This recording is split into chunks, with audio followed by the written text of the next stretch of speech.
Allow the Lord to touch you.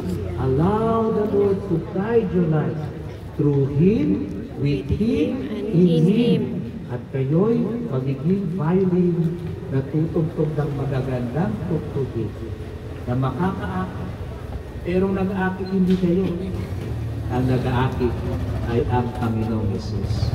At siya ang papupurihan ng lahat sa pamamagitan ng bawat isa sa inyo na parang mga instrumento. Luma, siguro may sira, may basag, but it doesn't matter. He plays beautiful music because we allow the Master to use us to create beautiful music of love and kindness.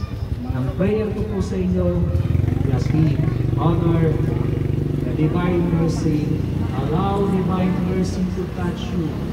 And kayong bawat isa, pagkasal pati ako, we become faces of the Divine Mercy para marami pang makakaranas ng Divine Mercy.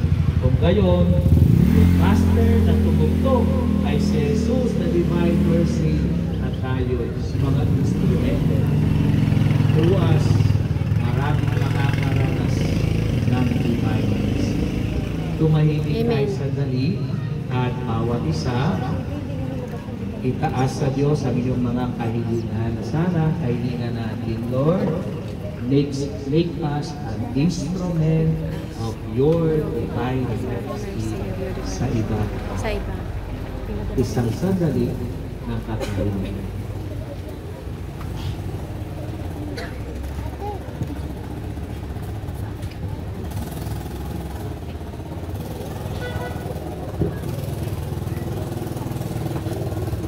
Pagsitayuan lahat.